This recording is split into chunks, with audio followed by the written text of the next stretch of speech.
본 강의는 인공지능 기초 프로그래밍 과목으로서 대구 카톨릭대학교의 배지훈 교수, 이종혁 교수와 경북대학교 조규철 교수가 공동으로 만든 컨텐츠임을 알려드립니다. 안녕하세요. 지금부터 5주차 넘파이 기초에 대해 강의를 시작하겠습니다. 넘파이는 벡터, 행렬, 다차원 배열과 같은 수학적 구조를 효율적으로 다룰 수 있게 도와주는 라이브러리죠. 파이썬에서 데이터를 다루는 데 있어서 특히 수학적인 연산을 하기 위해서는 넘파이가 필수 도구 중 하나입니다.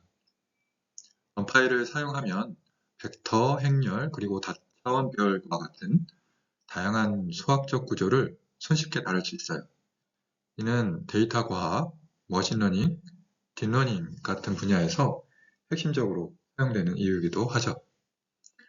넘파이는요, 파이썬의 기본 리스트보다 뛰어난 성능과 편의성을 제공해요. 여러분들 리스트 알죠? 이 수학적 연산과 통계 분석을 할 때 넘파이를 사용하면 코드를 간결하게 작성하고 계산 속도를 향상시킬 수 있습니다. 그래서 배열은 넘파이의 핵심 자료 구조인데요. 리스트와 비슷하지만 더 빠르고 효율적입니다. 그래서 벡터와 행렬을 다루기에 적합하죠. 그래서 이번 주차에서는 넘파이를 이용해서 벡터와 행렬을 다루는 것과 배열을 간단하게 결합하고 변형하는 방법에 대해 배우겠습니다. 준비되셨나요? 그럼 가보겠습니다. 넘파이 벡터로 들어가 보겠습니다. 자, 리스트형은 벡터로 사용할 수 있는가? 여러분들 이미 리스트형을 배웠을 텐데요. 자, 리스트형은요, 결과적으로 벡터로 사용하기가 좀 어렵습니다. 왜냐하면 리스트는 데이터를 벡터의 개념으로 해석하지 않아요. 단순히 여러 데이터가 나열된 것으로 간주하죠. 자, 화면에 예를 보면요, 플러스 연산자 어떻게 이루어지는지 좀 볼까요? 자, 리스트 1과 2로 이루어져 있는 것이 있죠.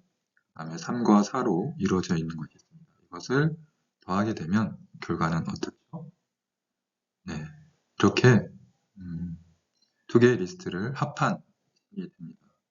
원래 우리가 벡터를 배웠을 때 벡터의 합은 어떤 식으로 이루어졌죠? 네, 1과 3을 합쳐 그 다음에 2와 4를 합쳐서 6에서 4, 6이 나와야 맞겠죠. 그래서 우리는 numpy를 이용을 합니다. numpy라는 것은 파이썬으로 벡터나 행렬을 표현하기 위하여 만든 numpy 라이브러리이고요. 그다음 numpy는 텐서라고 불리는 다차원 배열을 효율적으로 다룰 수 있는 데이터 과학을 위한 라이브러리입니다. numpy라는 걸 굉장히 많이 보게 될 거예요. 그리고 자, 배열이라는 걸 이용을 해서요. 선형대수의 벡터 개념을 다룰 수 있게 되는 거죠. 자, 파이썬에서 이 numpy를 사용을 하려면 모듈을 불러와야 되겠죠. 그래서 import를 사용을 해서 불러오면 됩니다. import numpy 하면 되지만 이렇게 as np로 해서 별명을 지어주고요. 그 다음에 밑쪽에서는 그냥 numpy 대신 np라고 사용을 하게 되겠습니다. 자, 이젠 numpy로 벡터를 한번 정의를 해보죠.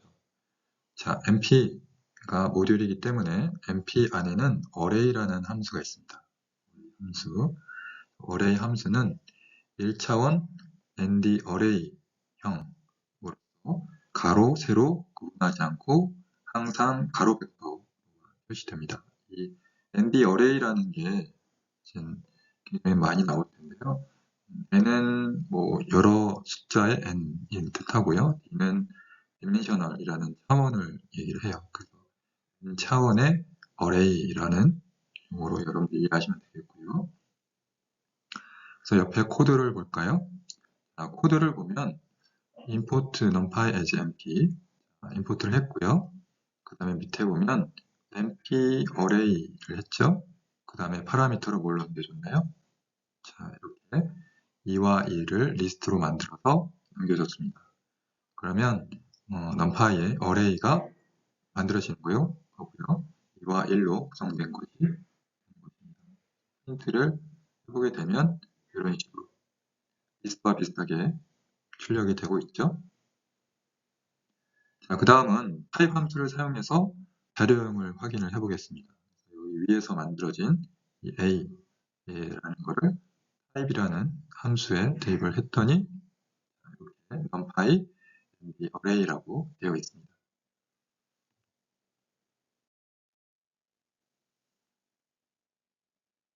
자, 벡터 요소를 참조하기 위해서는 어떻게 해야 할까요?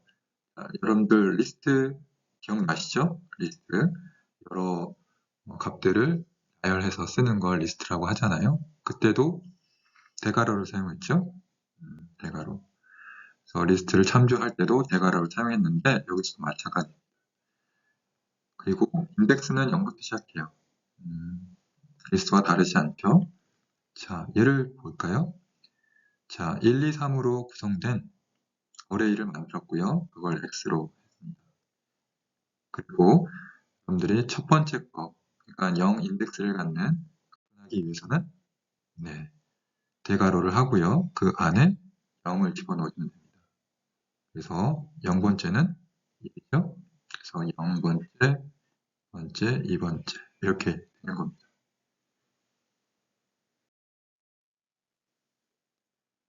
자, 이제는 벡터 요소를 수정을 해보죠. 수정 방법도 마찬가지로 리스트와 같습니다. 그래서 형태는 변수명을 써주고 그 다음에 대괄호 열죠. 그 다음에 수정할 요소에 인덱스를 넣어주고 대괄호로 닫습니다. 그리고 나서 대입 연산 자 넣고 그 다음에 여러분들 원하는 수치를 오른쪽 값으로 넣어주면 되겠습니다. 자, 예를 볼까요? 자, 여기도 1, 2, 3으로 구성된 x라는 어레이를 만들었고요. 그 다음에 0번째 인덱스를 갖는 값에다가 100을 대입을 했죠. 그렇죠? 그리고 나서 출력을 해봤습니다. 어떻게 됐을까요? 자, 이렇게 0, 1이 100으로 바뀐 것을 확인할 수가 있습니다.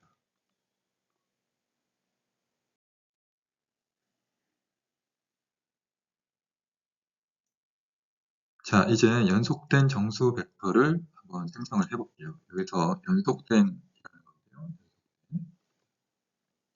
자, 우리 파이썬 공부할 때 range라는 함수를 다뤄본 적이 있을 겁니다. 루프, 포문 같은 걸 쓸 때 range를 써서 하는 경우가 많았죠. 여기서는 ARange라는 게 있어요. ARange, Array Range인데요. 어레이용으로 range를 사용을 하는 겁니다. 간단합니다. 사용법은 n이라고 파라미터를 넣어주게 되면요. 0부터 n-1까지 배열을 생성하는 거예요. 그러니까 우리가 레인지를 배웠을 때도 레인지 숫자는 포함되지 않았죠. 파라미터 숫자는 그 값의 미만이라고 여러분들 배웠을 겁니다. 여기도 마찬가지예요. 미만이에요. 그래서 0부터 n-1까지라고 되는 거고요. 그리고 파라미터를 두 개를 넘겨주게 되면 이제 특정 범위가 되는 거죠. 그래서 n1부터 n2-1까지의 배열이 생성되게 되어 있습니다. 코드 예제를 한번 보겠습니다. 자, np arange 10이라고 하면요. 0부터 9까지죠. 그렇죠? 여러분들이 이런 걸 조심해야 돼요. 9까지입니다. 10 미만의 숫자죠. 다음 두 개의 파라미터가 넘겨져 갔을 때, 즉 5부터 10 미만의 숫자겠죠. 그렇죠? 그래서 5부터 9까지의 숫자가 만들어집니다. 그래서 이런 식으로 연속된 정수 벡터를 생성할 수가 있습니다.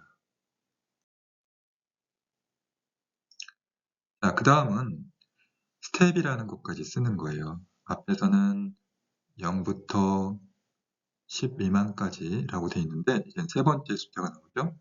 네, 세 번째 숫자는요, 스텝 값이라고 해요. 그러니까 몇 단계를 건너뛸 거냐라는 거예요. 그래서 2를 추가했기 때문에 0부터 2씩 건너뛰는 거예요. 그래서 그럼 원소를 만들어지는 거고요. 0하고 플러스 2 하면 2, 플러스 하면 4, 그 다음 플러스 2 하면 6, 그 다음 8, 이런 식이 되는 거죠. 어떤 숫자 미만까지? 10 숫자 미만까지. 10은 포함되지 않습니다. 그래서 0, 2, 4, 6, 8 값이 만들어지는 거죠. 자, 우리 앞에서 어레인지 같은 경우는 0, 10을 하게 되면 이런 식으로 10개의 숫자가 만들어졌지만, 이 스텝을 넣게 되면은 2단계를 거쳐서 만들어지니까 총 5개의 숫자가 만들어지게 되는 겁니다.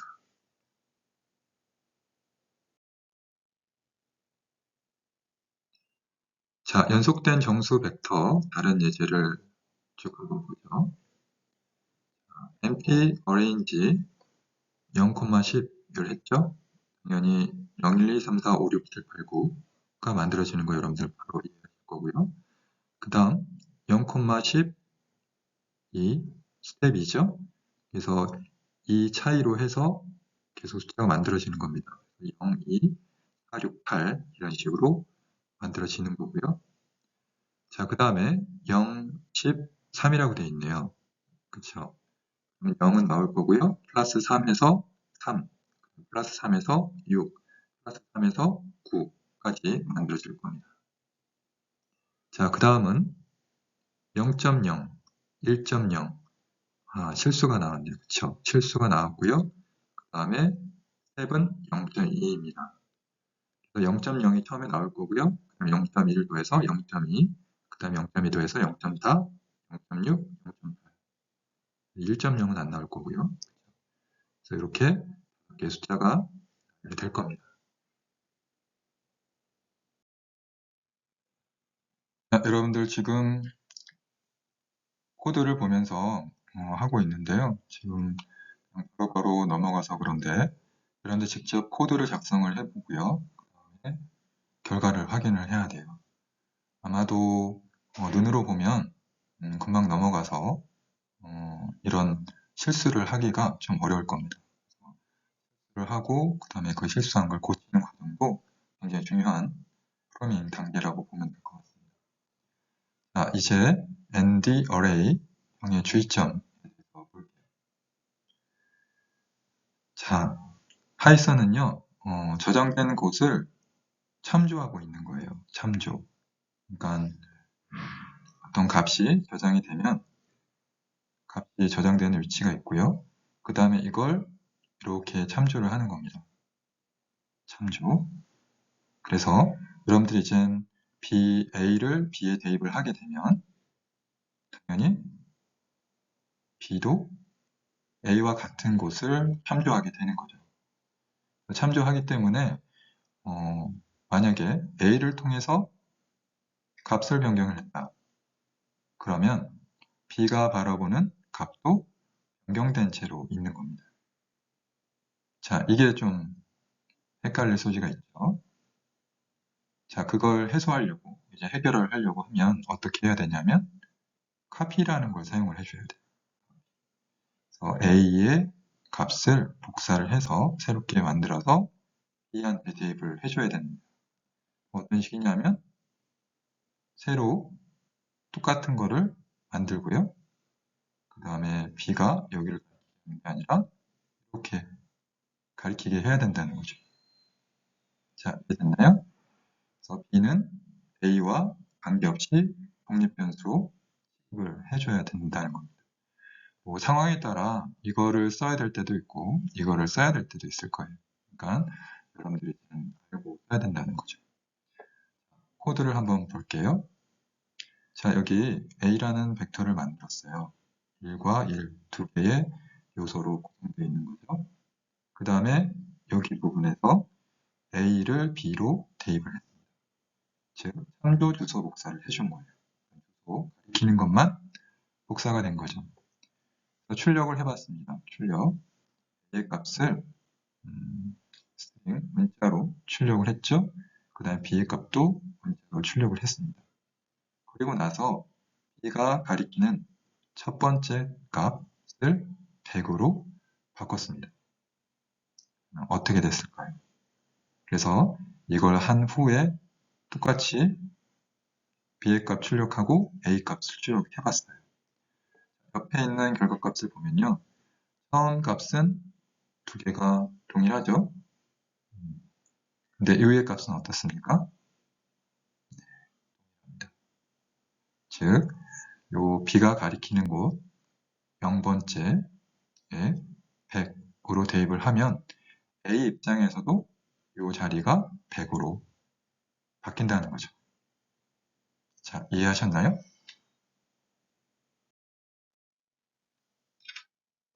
자, 그 다음 코드입니다. 자, 여기 코드에서는 요거를 사용을 해보는 거예요. 두 번째, 내용을 복사하는 겁니다. A 이렇게 만들었고요. 다른 것은 요 부분입니다. A 값을 복제를 해서요. 새로운 공간에다가 또 다른 걸 만드는 거예요. 똑같은 값을. 그리고 그걸 B가 참조하도록 하는 겁니다. 네, 그래서 똑같이 A와 B 출력을 했죠. 지금 변경하기 전에. 그리고 이 부분에서 변경을 시도하죠. 그래서 0 인덱스에 있는 값을 100으로 바꿨습니다. 그리고 나서 B와 A를 출력을 하죠. 자, 결과는 어떻습니까? 이런 값은 동일하겠죠. 복사를 했기 때문에 당연히 동일할 거고요. 근데 이 부분에서 이제 차이가 발생을 하죠. B를 이 부분을 수정을 한 거죠. 수정을 했는데 이제 이게 A에는 영향을 주지 않는다는 거예요. 자, 이렇게 참조 주소 복사와 내용 복사를 구분해서 여러분들이 이해하길 바라겠습니다. 자, 그 다음은 세로 벡터를 나타내는 법에 대해서 살펴보겠습니다. 자, 여기서 보면 특별한 형태의 2차원 ND 어레이로 세로 벡터를 표시하는 거예요. 우리 앞에서는 그냥 리스트 1, 2 이런 식으로 넘겨줬죠. 예, 근데 지금 2차원 식으로 하기 때문에 이렇게 해줍니다. 그러면 나중에 보면 알겠지만 한 행마다 리스트 하나씩으로 표기를 하게 돼요. 행렬 같은 경우 여기서도 마찬가지죠. 세로 벡터를 할 때 이렇게 표시하고 싶으면 자, 이렇게 리스트로 각각 구분을 해서 넘겨야 된다는 겁니다. 행렬로 보면 이건 1행 아니죠? 2행, 2일렬 행렬과라고 보면 되겠습니다.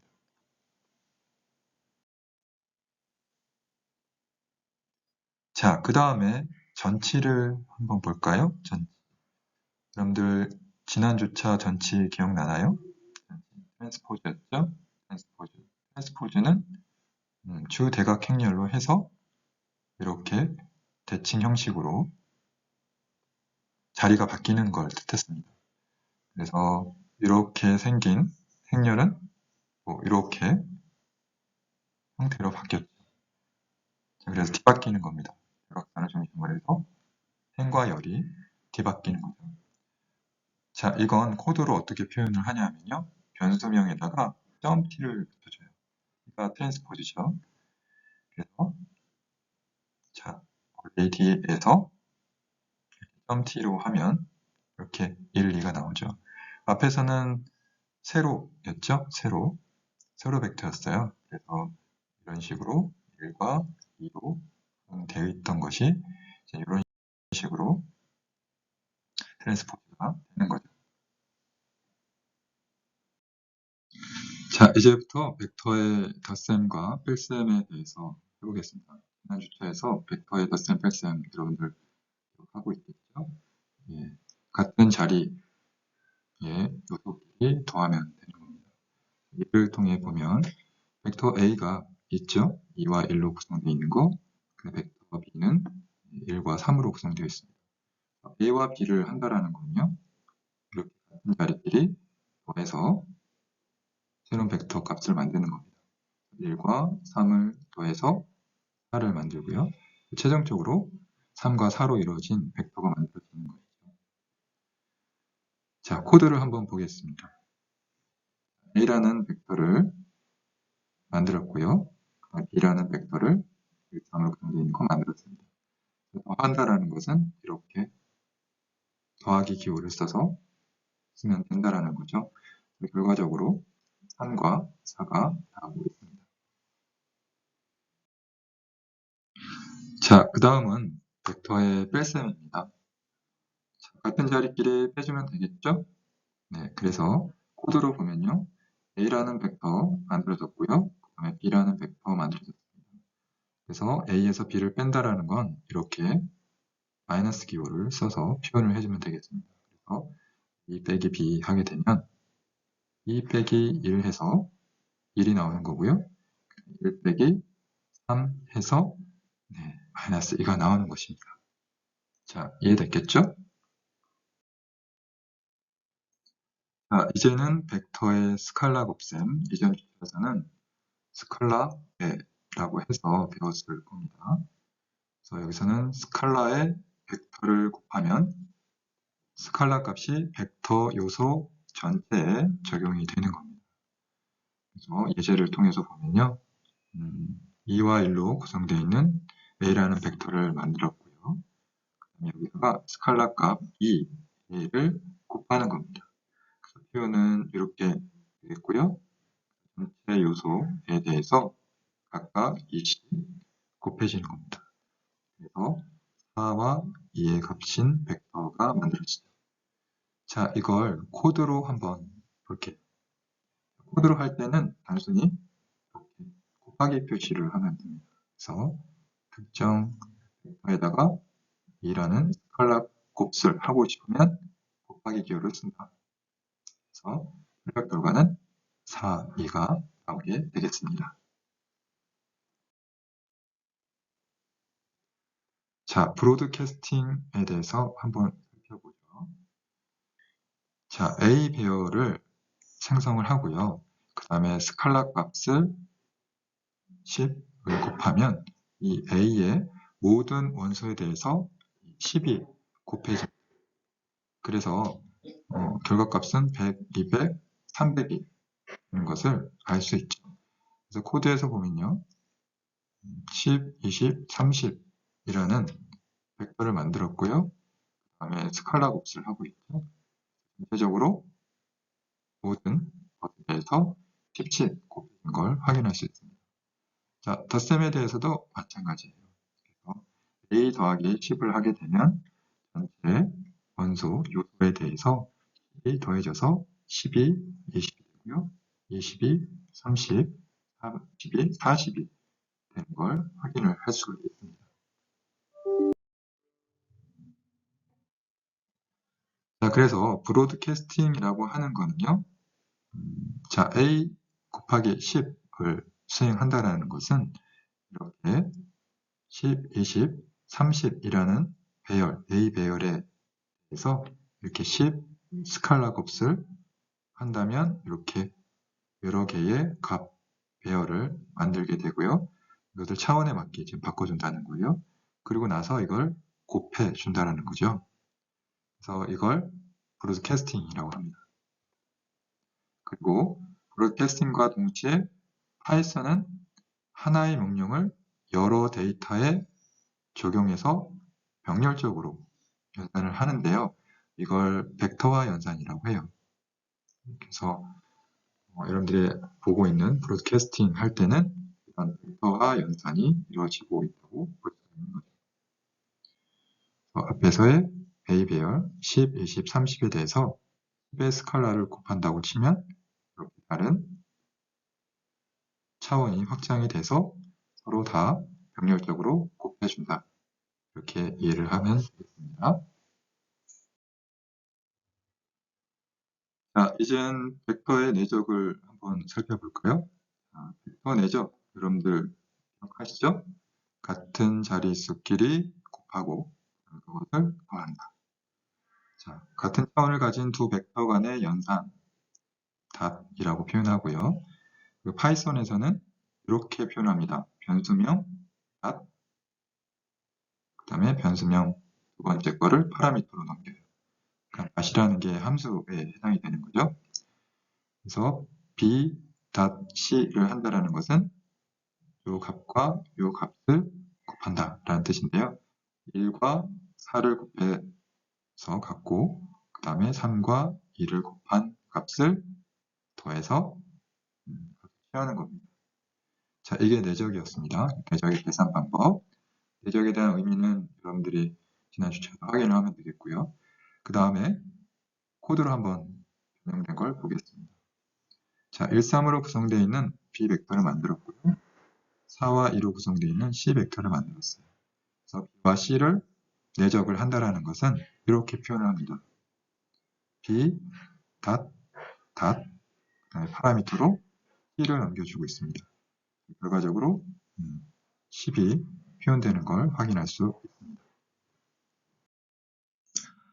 벡터의 크기를 한번 보죠. 우린 이미 지난 주차에 벡터의 크기가 룸이라는 걸 가지고 계산을 한다고 그랬고요. 그 다음에 표시는 이렇게 버티컬 바를 쓴다고 했습니다. 절대 기호랑 같죠?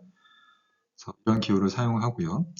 파이썬에서는 NP 패키지에 있는 NP 모듈에 있는 리니어 알제브라 내에 있는 노룸이라는 함수를 이용해서 구합니다.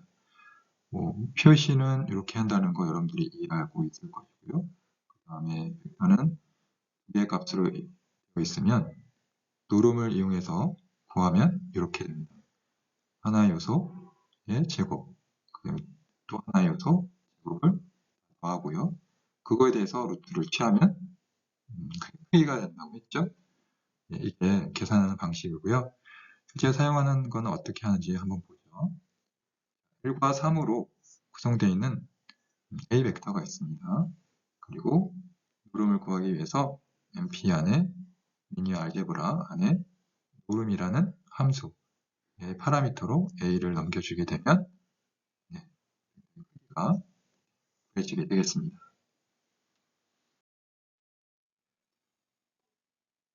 자, 합을 벡터의 내적으로 한번 표시하는 걸 해볼까요?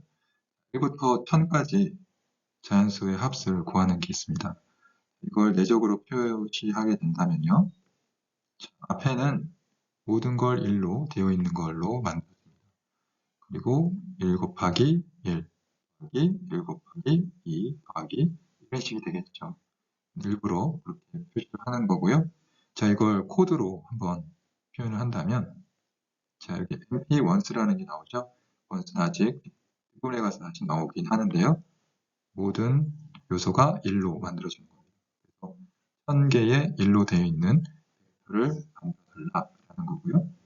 A 벡터가 되겠고요. 그 다음에 arrange를 이용을 해서 1부터 1001 미만의 값을 갖는 이 벡터를 만듭니다. 그래서 내적으로 표현하면 A.b가 되는 거죠. 결과적으로 이 숫자가 나오게 되는 겁니다. 자, 이제부터 numPy 행렬을 가보겠습니다. numPy 행렬. 행렬은 2차원 배열이잖아요. 그래서 ND 어레이가 2차원이라는 거고요. 코드상으로 표현을 하자면 이렇게 됩니다. 특이한 거는 똑같이 양쪽에는 리스트 형식으로 묶어주고요. 그 다음에 첫 행에 대해서 이렇게 리스트를 만들어줍니다. 첫 행에 대한 리스트, 그 다음에 두 번째 행에 대한 리스트를 콤마로 구분을 해서 넘겨주고 있죠. 그러면 이런 식으로 2행, 3열의 행렬이 만들어집니다. 그러니까 여러분들이 주의할 거는 이렇게 다 나열해서 하나의 리스트로 넘겨주는 게 아니라 리스트 안에 여러 개의 리스트로 해서 2차원 행렬을 만들어준다는 거죠. 자, 여러분들이 행렬을 사용하다 보면요.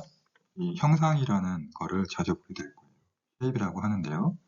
이 numpy에는 1차원, 2차원, 3차원 별의 이 축이라는 게 있습니다. 그림을 통해서 보면요. 자, 요 x라는 게 있죠? 이게 축이에요. 0번째 축과 첫 번째 축, 그 다음에 여기는 또 두 번째 축이 있죠? 그래서 0, 1, 2라는 축이 있습니다. 1차원 별 같은 경우에는 이렇게 숫자를 나열하죠. 2, 3, 4 이런 식으로.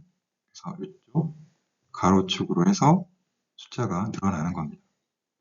자, 그런데 2차원 같은 경우에는 행과 열로 이루어져 있죠. 그래서 여기서는 요 방향이 행이고요. 요게 열이 되는 겁니다. 자, 그 다음에 3차원에서는요, 좀 달라요. 3차원에서는 여기 그림은 좀 다르게 표현이 되어 있는데요. 실제로는 면, 행, 열이 됩니다. 그래서 4개의 면과 삼행 이열의 이런 행열을 표현하게 되는 거죠.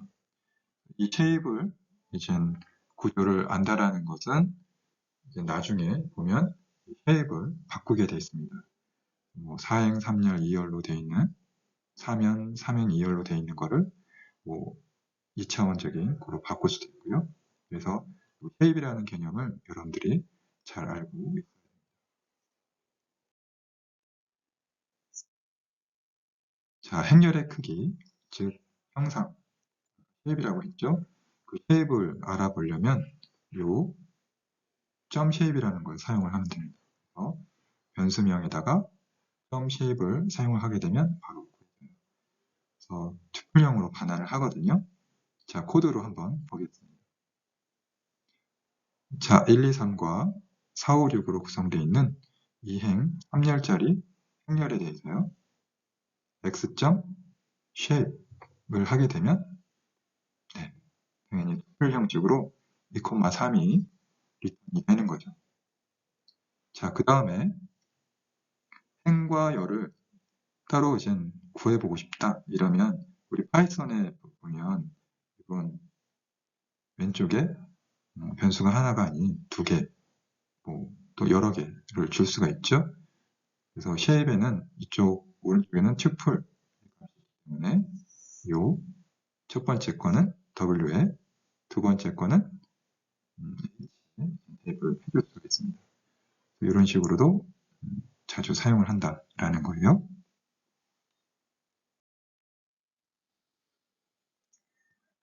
그 다음은 행렬의 요소를 참조하는 법에 대해서 살펴보겠습니다. 자, 참조한다라는 거 리스트에서도 많이 봤었죠. 리스트에 첫 번째, 두 번째 값을 참조하는 거 가져다 쓰는 거죠. 그때는 인덱스를 사용을 합니다. 여기 행렬에서도 마찬가지로 합니다. 변수명 해주고요. 그 다음에 행, 열에 관련된 인덱스를 차례대로 써주면 됩니다. 그리고 으로는 대괄호로 쓴다.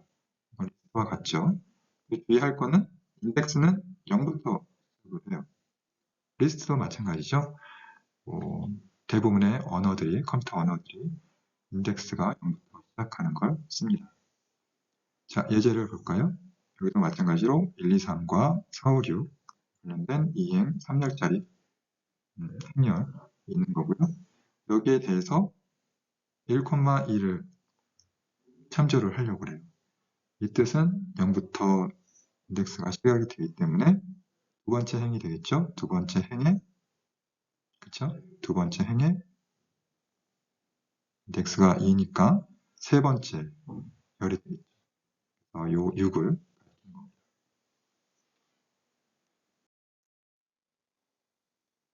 자, 그 다음에 요소를 수정하려면 어떻게 될까요? 우리 앞부분에서는 참조를 배웠습니다. 참조. 그 값이 저장되어 있는 위치를 알고 있는 거죠.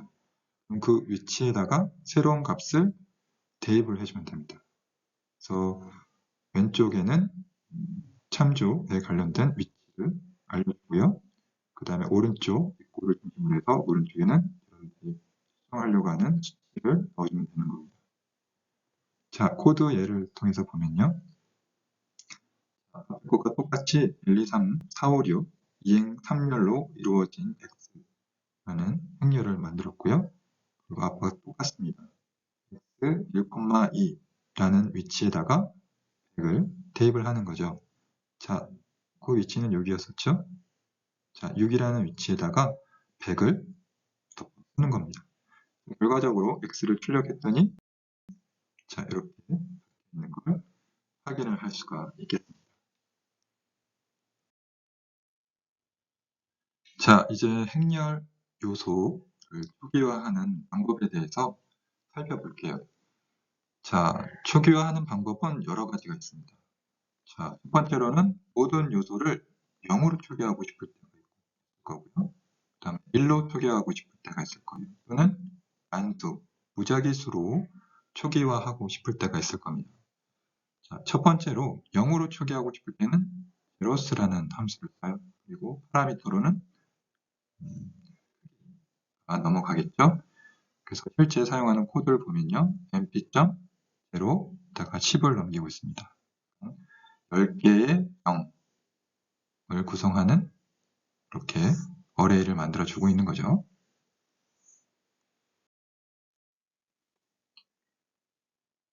자, 그 다음에 여러분들이 한 행에 대해서 한 팩터에 대해서 하는 게 아니라 나는 행렬을 만들고 싶다. 그럴 때는 행렬에 대한 정보를 넘겨줘야 되잖아요. 그때는 GR건 이렇게 튜플로 넘겨줘야 됩니다. 튜플이라는 건 리스트와는 좀 다른 자료 구조죠. 리스트는 변할 수 있지만 튜플은 값이 변동되지 않는 자료 구조입니다. 사용법은 거의 다 유사하죠. 그래서 특이한 거는 이렇게 가로로 묶어서 전달한다라는 게 튜플의 형태입니다. 그래서 이행 신열에 대한 제로 0으로 되어 있는 걸 만들어 달라는 뜻입니다. 자, 그 다음은 난수를 시키는 거예요. 그래서 뭐 0부터 뭐 1 사이에 있는 숫자 중에 이제 난수를 발생시켜서 달라고 하는 건데요. 이때는 랜덤 안에 있는 AND라는 함수를 이용합니다. 그리고 이렇게 이행 3열이라고 해줘요. 이때는 튜플이 아닌 거 주의를 해야 됩니다. 결과적으로 이렇게 이런 숫자들이 나오고 있죠.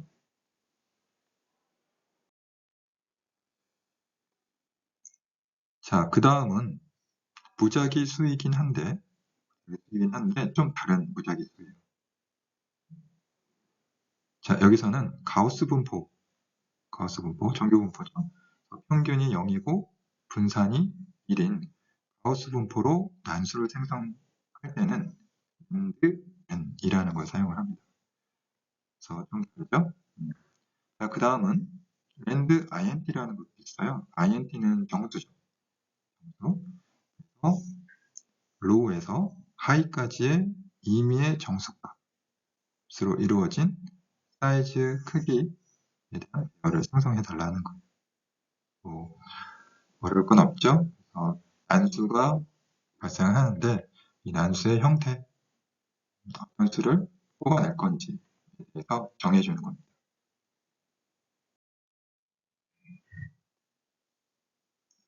자, 그 다음은 행렬의 크기를 변경하는 거예요.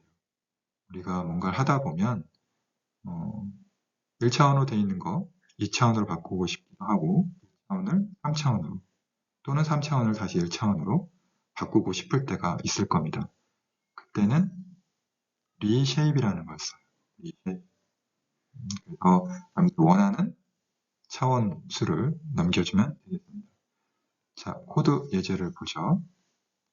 자, 어레인지를 통해서 10개 값을 갖는 배열을 만들었습니다. 0부터 9까지 자연수가 있는 어레이가 만들어졌죠. 자, 이거에 대해서 이제 리쉐입을 하는 겁니다. 5열에 대한 걸로 차원을 바꿔달라라는 거예요. 그래서 결과적으로 이런 식으로 이행 5열에 관련된 행렬이 만들어지는 거죠.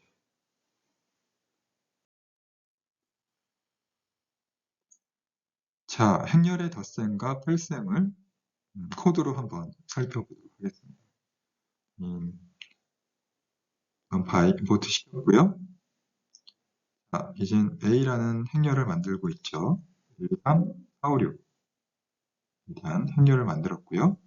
그 다음에 B라는 행렬도 7, 8, 9, 10, 11, 12라는 걸로 이루어져 있습니다. 출력을 해봤더니 이런 형태가 되겠고요. 실제로 덧셈과 뺄셈을 한번 해보도록 할게요. A 플러스 B를 한다. A 플러스 B 한다. 같은 위치에 요소끼리 한다. 하는 거예요. 그래서 1과 7이 더해져서 8이 되는 겁니다. 나머지들도 다 똑같죠. 이런 식으로 하면 되겠고요. 그 다음에 A 빼기 B를 한다. 라는 건 같은 위치의 값끼리 뺄셈을 하면 되는 겁니다. 즉, 1 빼기 7에서 마이너스 6이 이 자리에 들어오게 되는 거죠. 자, 뭐 어려울 거 없죠? 그 다음은 행렬의 스칼라배입니다. 스칼라배. 자, C가 스칼라죠. 이 스칼라를 모든 행렬에 적용을 하는 거예요. 모든 요소에다가 다 적용이 되죠. 여기도 C, 저기도 C. 자, 실제 예를 볼까요? 2라는 스칼라가 있고요. 1, 2, 3, 4, 5, 6이라는 행렬이 있습니다. 이렇게 할 때는 모든 것에다가 적용이 되죠. 그래서 결과적으로 이렇게 나옵니다. 자, 이게 스칼라 배였고요. 코드로 한번 볼게요. 자, 1, 2, 3, 4, 5, 6이라는 A 행렬을 만들어줬고요. 그 다음에 이 스칼라를 표현해 줄 때는 이렇게 2 곱하기 A 곱하기 기호를 사용한다는 거예요. 그래서 결과적으로 이런 식으로 만들어진다라는 겁니다.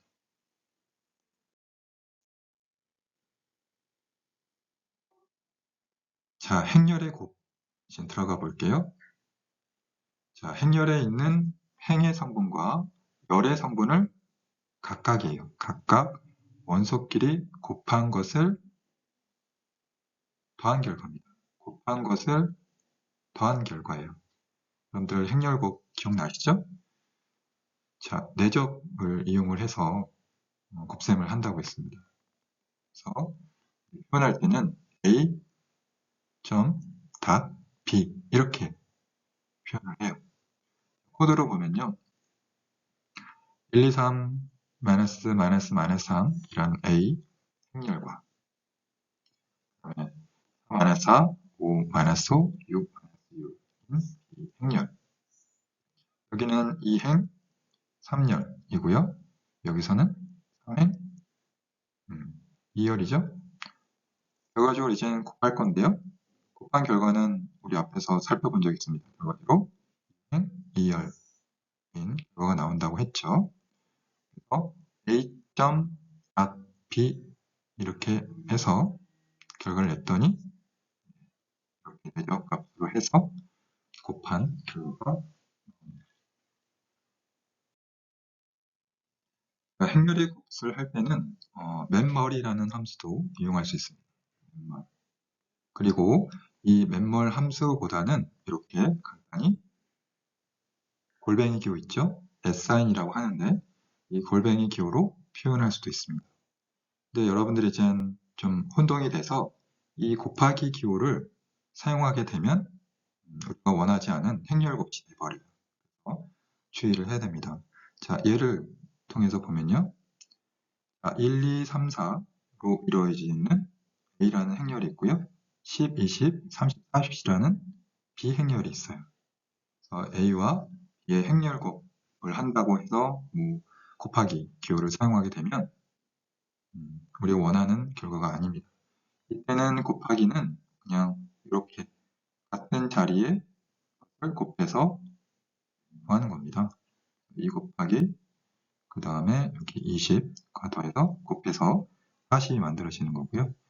행렬곱은 이런 게 아니잖아요. 행렬곱을 한다라는 건 1 곱하기 10 더하기 2 곱하기 30 이런 식이었는데요. 그런 게 아닌 거죠. 그 다음 맨멀과 골뱅이 사인 요거를 한번 보면요. 우리가 원하는 행렬 곱수입니다. 행렬 곱수를 할 때 맨멀을 이용해서 이렇게 두 개 행렬을 넘겨주면요. 행렬 곱한 결과가 나옵니다. 그리고 이렇게 골뱅이 사인을 하게 될 경우에도 마찬가지로 똑같은 결과가 나오게 되는 거죠. 자, 다시 한번 행렬 곱수는 어떻게 하느냐? 자, 행렬 A와 행렬 B가 있어요. 행렬 C를 이제 요 자리 값은 어떻게 구하냐면 1 곱하기 10 더하기 2 곱하기 30 해서 요 값이 구해지는 거잖아요. 그렇죠? 그래서 요 곱하기 사인을 했을 때와 이 행렬 곱 사인을 했을 때 결과는 다르다라는 거 주의를 해야 됩니다.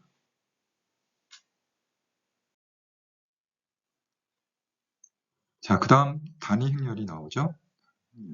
이 단위 행렬이라고 하는 거는 n by n을 뜻해요. 정강 행렬이죠. 가로와 세로의 길이가 같고요. 단위 행렬의 특징은 모든 행렬의 단위 행렬을 곱하면 원래가 그냥 그대로 출력이 된다는 거예요. 그래서 단위 행렬을 만들어 써야 될 때가 있는데요. 그때는 np identity라는 함수를 이용을 합니다. 그래서 크기가 3인 단위 행렬을 만들어 달라 그러면 만들어주죠. 결과적으로 이렇게 만들어짐을 확인할 수 있겠습니다.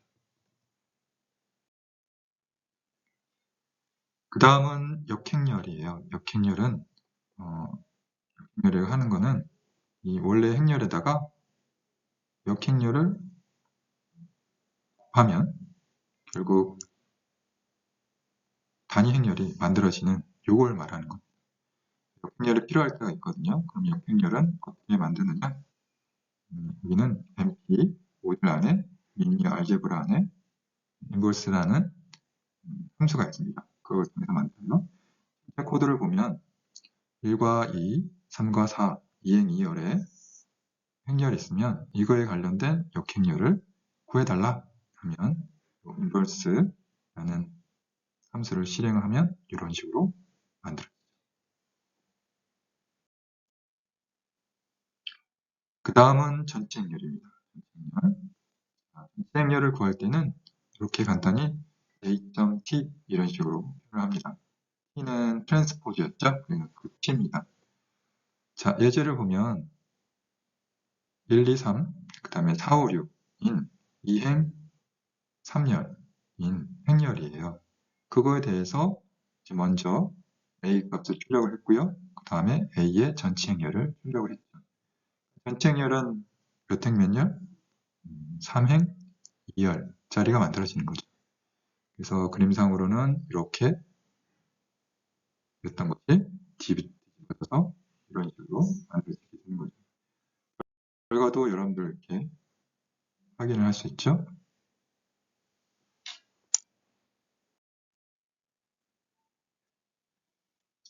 그 다음은 산술 함수를 사용해 보는 거예요.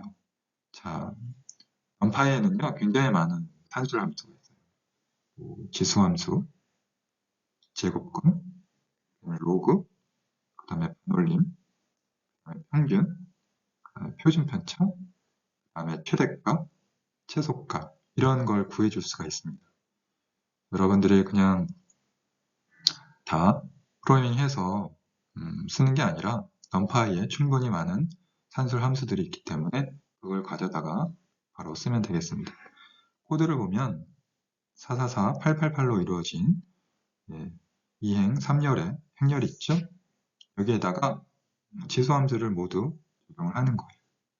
그래서 적용했더니 이런 식으로 값이 나오고 있죠.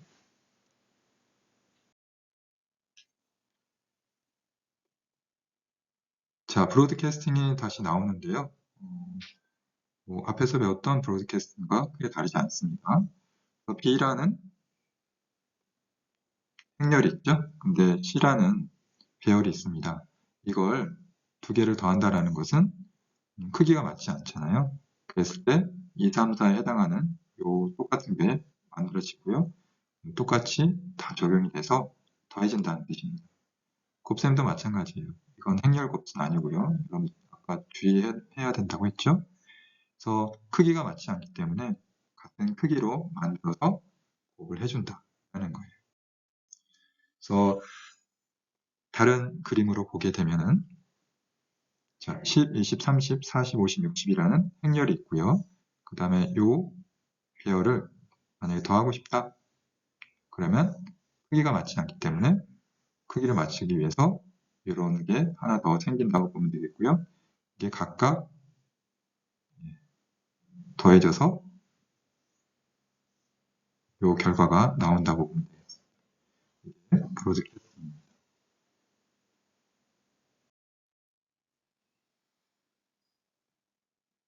자, 이제부터 배열의 결합이에요. 배열의 결합. 결합을 한다, 합쳐진다라는 뜻이겠죠. 근데 합쳐지는 방향이 수평 방향이냐, 수직 방향이냐, 좀 다릅니다. 처음에 나오는 건 MPH 스택이라는 거가 나옵니다. 이건 수평 방향을 뜻해요. 코드 예제를 보면서 설명을 하겠습니다.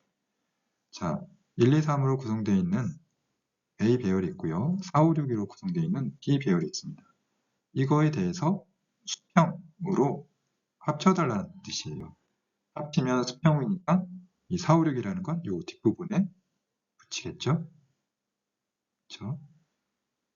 그 다음 A라는 B라는 벡터가 좀 다르게 표현이 돼요. 이거는 이 앞부분은 뭐 1행 3열이었지만 여기는 좀 다르죠? 3행 1열입니다. 3행 1열 이렇게 되어 있지만 여기는 세로로 긴 거가 됩니다. B 벡터도 마찬가지죠. H 스택을 하게 될 경우에 A와 B는 이 A 옆에다가 이렇게 붙는, 수평적으로 붙는 형태가 돼요. 그래서 이런 식이 결합되는 걸 수평 방향 합니다. 다음은 수직 방향으로 하는 V 스택에 대해서 살펴보겠습니다. 자, 코드로 한번 이해를 해보죠. A라는 또는 B라는 벡터가 있고요. 이걸 수직 방향으로 합치는 겁니다. 결과적으로 수직 방향이니까 이렇게 A라는 게 있고요. 수직, 이것도 수직 방향. 이렇게 합쳐져서 이런 2행 3열의 어레이가 만들어지는 겁니다. 자, 그 다음 아래쪽을 보면요. 이건 A 벡터는 이렇게 긴 모양이라고 했죠. 3행 1열짜리였습니다.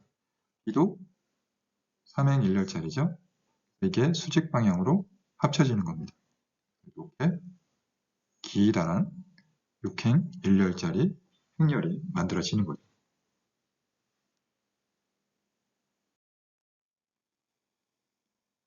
자, 그리고 마지막으로 컨캐트네이트가 있어요. 이건 좀 여러 가지 설정을 할 수 있는데요. 축에 따라 이제 결합을 하는 거예요. 축을 설정해주면 그 방향에 따라 결합이 됩니다. 코드 예를 통해서 한번 보죠. A는 2행 2열짜리예요. 그 다음에 B는 2행 2열짜리죠. 요거를 A와 B를 x 0을 줬죠. 0. 그래서 이게 수직 방향으로 해서 합쳐집니다. 앞에 것과 비교를 하다 보면 2행 2열짜리에 1행 2열짜리를 합해서 이렇게 되는 거고요. 그 다음 x1 축이 좀 바뀌었죠. 0에서 1로 바뀌었습니다. 이젠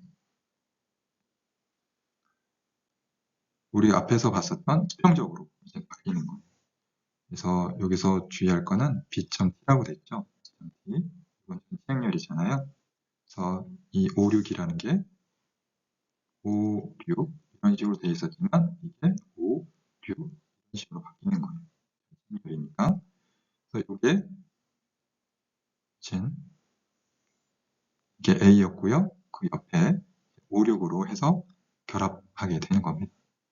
결합되는 부분이 좀 다르죠. 엑시스 0 같은 경우는 밑에서 되는 거고요. 엑시스 1 같은 경우는 오른쪽으로 해서 되는 겁니다. 그 다음에 마지막으로 엑시스가 논일 경우 얘는 없는 겁니다. 그래서 일반적으로 이렇게 다 한 행으로 해서 붙어버립니다. 지금까지 numpy에 대해서 살펴봤고요. numpy를 이용해서 벡터, 또 행렬, 배열의 결합 이런 것들을 해봤습니다. 여러분들이 코드로 직접 작성해보는 게 정말 중요하거든요. 눈으로 보는 게 아니라 실제로 타이핑을 해보고 그 결과를 보면 여러분들이 뭔가를 실천할 때도 있습니다. 실천한다라는 건 여러분들이 정확하게 이해를 하지 못해서 내는 거거든요. 다시 이론적인 걸 살펴보고 이렇게 수정하는 경험을 해봐야 될 것 같아요. 자, 오늘 수업은 여기까지 하겠습니다.